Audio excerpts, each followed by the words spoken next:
chapter 6 tells us that a flood came on the earth. And the flood was a judgment from God. And so you have here in chapter 6 now the culmination of all of this. And we're going to see not only the flood, but the reason for the judgment of the flood. And I'd like to get into this chapter now because it's, I think, a very important chapter. And we find here, it came to pass when men began to multiply on the face of the earth, and daughters were born unto them, that the sons of God saw the daughters of men, that they were very fair, and they took them wives of all which they chose. Now, this sons of God and daughters of men is really something that has caused no end of discussion today. You will find, frankly, that there are today a great many good men that take the position that the sons of God here are angels. And may I say that I personally cannot accept that at all. Why? Somebody says, can't you accept it? And I recognize that most of my teachers taught the sons of God were angels, and I recognize that a great many of the present-day expositors take that position. I cannot accept it, because if these were good angels, they would not commit this sin. And evil angels, I do not think, could ever be designated sons of God. And then the offspring that were here were men. They were not monstrosities. And I do not know why it is assumed by so many here that the offspring here were giants. It says in verse 4, there were giants in the earth in those days, but it doesn't say they're the offspring.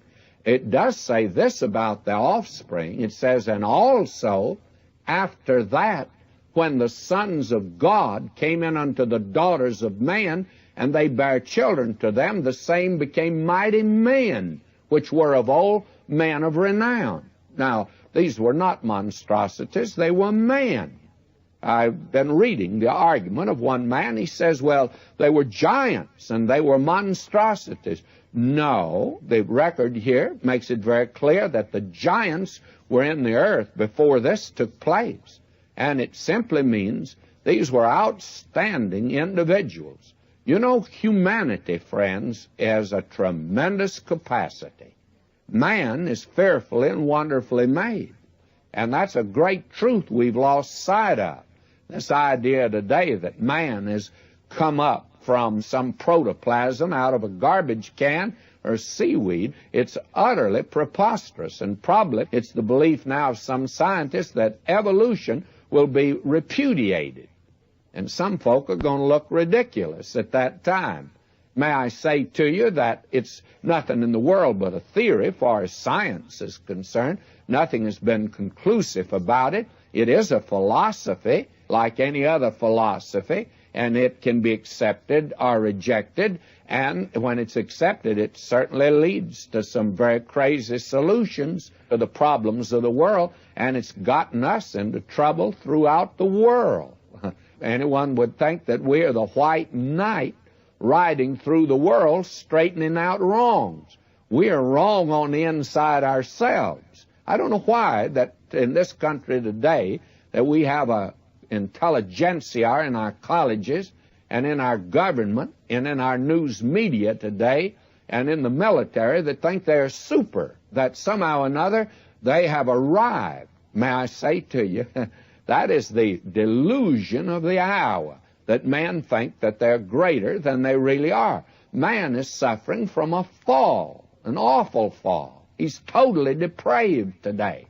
And until that's taken in consideration, well, we're in trouble all the way along. Now, what you have here is nothing in the world, but as I see it, this is a book of genealogies.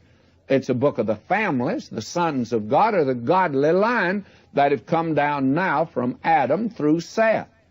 And the daughters of man belong to the line of Cain. And you have here now intermingling and intermarriage of these two lines until finally the entire line was totally corrupted. Well, not totally. One exception. That is the picture that is presented to us here. Now, I recognize, and I want to insist upon it, that the many fine expositors take the opposite view. The sons of God are actually angels. And if you follow that view, you'll be in good company. But I'm sure that most of you want to be right, don't you? So I'm sure you want to go along with me here. May I say to you, regardless of which view you take, why, all of us, I hope, will be friends, because this is merely a matter of interpretation, and it doesn't have anything to do with whether you believe or do not believe the Bible, but does have to do with interpretation. Now God says here in verse 3, "And the Lord said, My spirit shall not always strive with man, for that he also is flesh, yet his days shall be 120 years. And we believe that Noah preached for 120 years, and during that time the Spirit of God was striving with man. And we're told, Peter makes it very clear, that it was back in the days of Noah that the Spirit of God was striving with men in order that he might bring them to God, but they would not turn. Well, let me read that. It's 1 Peter 3:19. Probably I should read verse 18. "For Christ also hath once suffered for sins, the just for the unjust, that he might bring us to God, being put to death in the flesh and quickened by the Spirit, by which also he went and preached unto the spirits in prison." Now they were in prison when Peter wrote, but when they were preached to, it was in the days of Noah. You say, how do you know? Read on, verse 20. "Which sometime were disobedient." When were they disobedient? In prison? No. When once the long-suffering of God waited in the days of Noah, while the ark was a-preparing, wherein few, that is, 8 souls, were saved by water. When was it? Well, it was in the long-suffering of God in the days of Noah, those 120 years. Now, what was the condition on the earth at that time? Now, let's look at it. This gives the cause that caused God to bring judgment of the flood. This is verse 5 now, chapter 6 of Genesis. "And God saw that the wickedness of man was great in the earth, and that every imagination of the thoughts of his heart was only evil continually." And you ought to emphasize these words. I have them marked in my Bible. The wickedness of man was great. Great is one. Every imagination, every. And that the imagination of the thoughts of his heart was only evil. That's all it was. And that continually. And you've got 4 words there that reveal the condition that was upon the earth. And it repented the Lord. What repented? Why, the corruption of man. Repented the Lord. Now, it looks as if God had changed his mind. He created man, now he's going to destroy him, it looks like. It repented the Lord that he had made man on the earth, and it grieved him at his heart. Now, the Lord said, "I will destroy man whom I have created from the face of the earth, both man and beast, and the creeping thing, the fowls of the air." Doesn't mention fish, because they're in the water. And he's just going to send more water. "For it repented me that I have made them." But Noah found grace in the eyes of the Lord. And why did he find grace? These are the generations of Noah. Noah was a just man and perfect in his generations, and Noah walked with God. Now, why did God save Noah? He walked with God? Yes, but we're told by faith, Noah, being warned of God of things not seen as yet, prepared an ark. Now, it took faith to prepare an ark on dry land when it hadn't even drizzled. And that took faith, by the way. And we're told that it was by faith that Enoch was translated. You see, when the church is taken out, every believer's going. because it's for believers and weakest saints going out. And they're going out because God extends mercy, and we're told the mercy of God will be demonstrated at that time. Now, why the flood? Why is God going to send the flood? Well, we're told, verse 11, the earth also was corrupt before God, and the earth was filled with violence. And God looked upon the earth. Behold, it was corrupt, for all flesh had corrupted his way upon the earth. That is actually God's way, and it was man's way. It turned from the purpose for which God had created him. And God said unto Noah, the end of all flesh is come before me, for the earth is filled with violence through them, and behold, I will destroy them with the earth. Now, we find here God going to send the flood. And why is he going to send the flood? Well, let me mention several things. Man had a promise of a Redeemer, and they were told that there was coming a Savior on the earth. And that is the thing man should have been looking for. Instead of that, he turns from God, we're told. And then we have here that God provided a sacrifice for Adam and Eve. And we find that a great principle was put down, actually, with Cain and Abel. That is an eternal principle, if you please.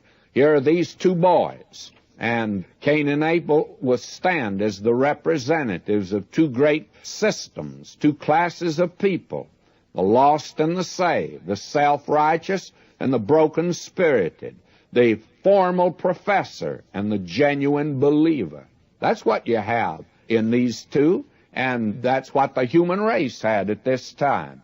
And then we find that these patriarchs were living so long. Adam and Methuselah bridged the entire gap here.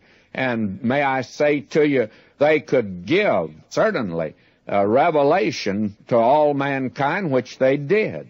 And then we are told over in Jude 14 and 15 that Enoch preached during that period. He prophesied. And we're also told that Noah preached during this period, and also he was building an ark. And then we're told that Enoch disappeared. That should have alerted them to something. And then they knew concerning this man Methuselah, and when he died, they should have known. And then there was the ministry of the Holy Spirit. God says that his Spirit would not always strive with man, and the Spirit of God was striving with him. Man here totally rejects God, if you please, and that brought the flood upon the earth. We find that God's Spirit striving with man on the earth, and man now turning away from God. And here are just a few, though, that do believe him, Noah and his family.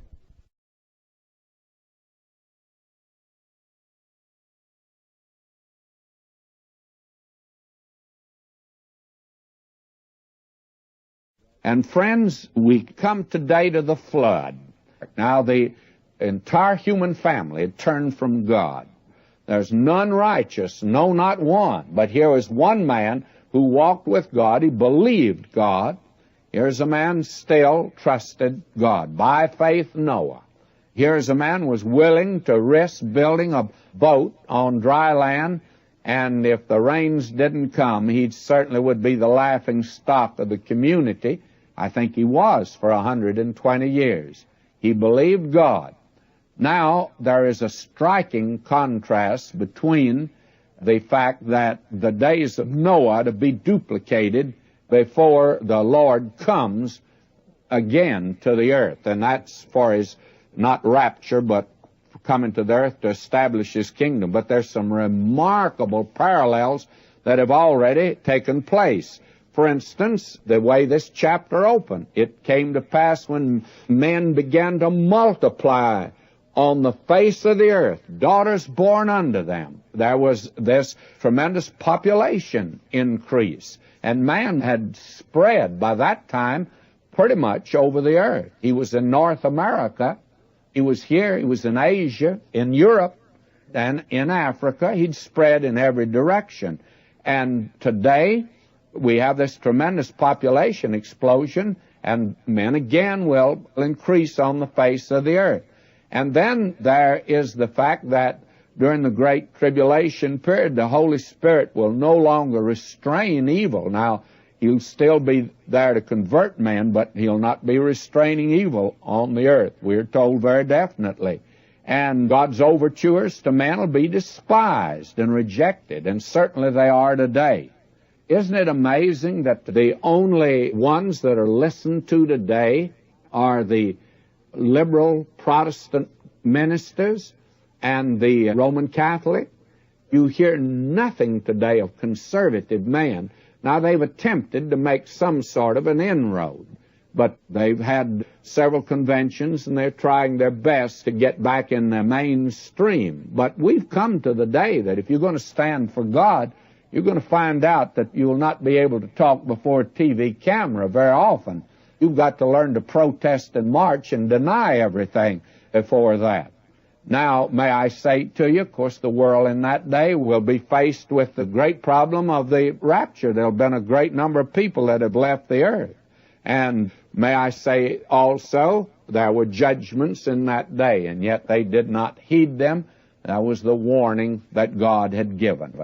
Now, let's look at the flood itself. The first is the preparation that is made for it. God is giving ample opportunity. And here in verse 14, God says to Noah, "Make thee an ark of gopher wood." That's an indestructible wood, very much like our redwood here in California.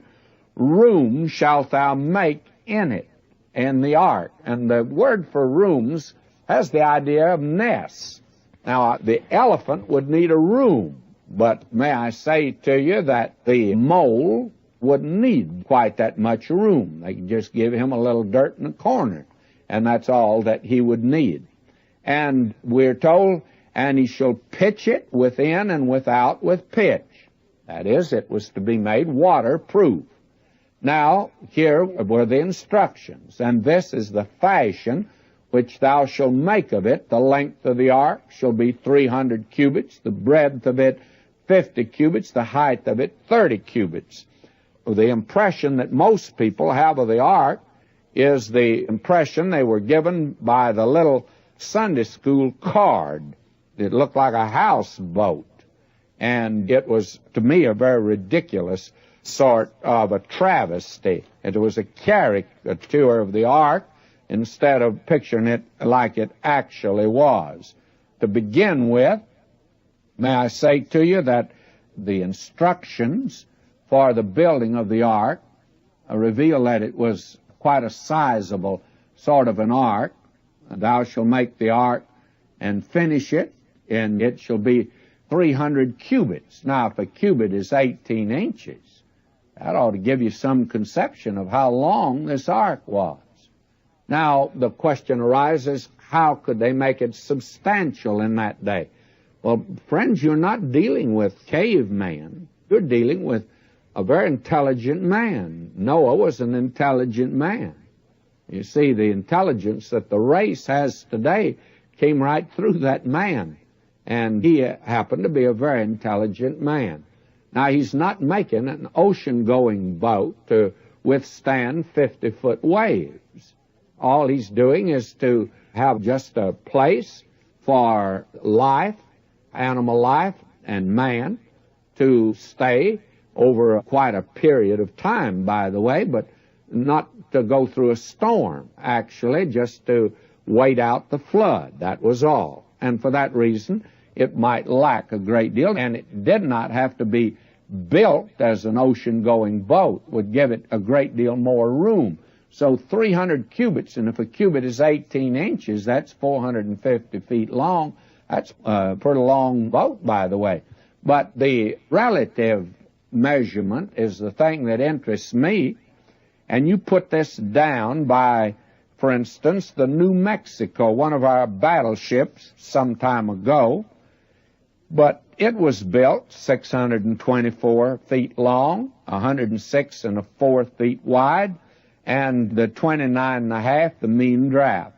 Well, may I say that you put down the comparisons, and it's practically the same, so that you have not a ridiculous-looking boat at all, but one that would compare favorably with the way they build ships today. We're told here, a window shalt thou make in the ark. Now, the window wasn't a little slit made in the side of the ark. Have you ever stopped to think about the stench that might be in there with all those animals in there over that period of time?